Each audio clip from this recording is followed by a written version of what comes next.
आइए जानते हैं आचार्य जी से मिथुन राशि नवंबर 2023 में कैसी रहेगी। मिथुन राशि वाले पिछले कुछ समय से परिवार को लेकर या कुछ समस्याओं को लेकर दिमाग में और मन में कुछ बातों को लेकर चल रहे हैं। यदि आप किसी बात को सोचते रहेंगे तो कार्य सिद्ध होने वाला नहीं है, ये आपको समझना होगा। यदि आप किसी कार्य को सिद्ध करना चाहते हैं तो उसके लिए आपको कर्म बढ़ाने हैं, ना कि सोच विचार बढ़ाना है।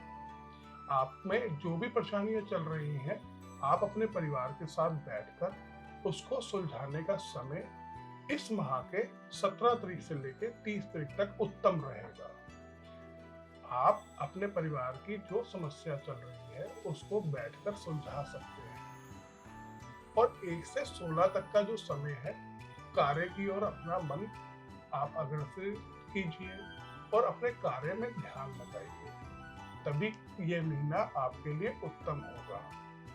अगर बात करें नौकरी पेशा वाले व्यक्तियों के लिए ये समय कैसा रहेगा नवंबर माह, उनके लिए ये माह अच्छा है, लेकिन कुछ परेशानियों के साथ आ रहा है। इस समय हमारे को ये समझना होगा कि काम करने से ही हम तरक्की ले रहे हैं। अपनी बातों से आप अगर किसी को जीतना चाहते हैं तो ये लंबा समय नहीं चलने वाला है। आपके उच्च अधिकारियों के साथ अच्छे संबंध और कार्य में आपका मन लगना परम आवश्यक है। नई नौकरी का अगर आप सोच रहे हैं तो 17 तारीख से लेकर 30 तारीख तक का समय उत्तम रहेगा।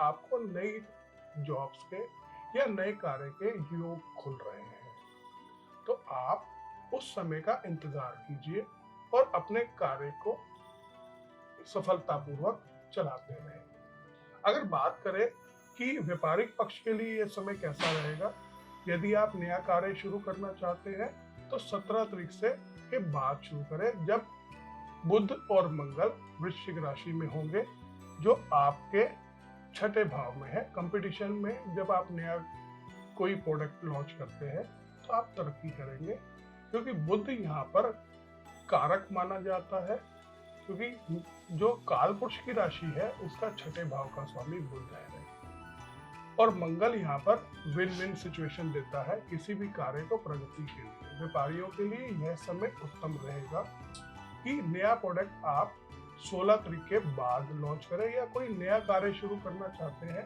तो 16 से लेकर 30 के बीच में करना आपके लिए उत्तम रहेगा। उससे पहले यदि आप कोई कार्य में लेन देन करते हैं तो कृपया संभल कर करें। 1 से लेकर 16 तक का समय आपको ये बताता है कि कार्य करते समय लेन देन सोच समझ कर करें, अन्यथा नुकसान होने के योग बनते हैं। अब बात करते हैं विद्यार्थी पक्ष के लिए। विद्यार्थी पक्ष के लिए समय उत्तम रहेगा, लेकिन मन में जो विचार बने हुए हैं उनको आप अपने गुरुजनों से या परिवार वालों से साझा कीजिए।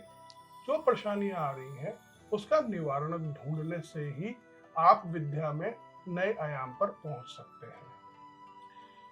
ग्रह आपको बार बार चांस दे रहे हैं कि आप अपने परिवार से कुछ सहायता प्राप्त करें। यदि आप उसमें नहीं करते हैं, उस सहायता को आप नहीं करते हैं, तो नुकसान के योग बनते हैं। इसमें बृहस्पति और बुध का 24 तारीख को जो योग बनेगा वह आपके लिए बहुत उत्तम रहेगा, क्योंकि सप्तम हाउस में आपके गुरु जन और आपके परिवार वाले आपको सहयोग देने के लिए तैयार हैं।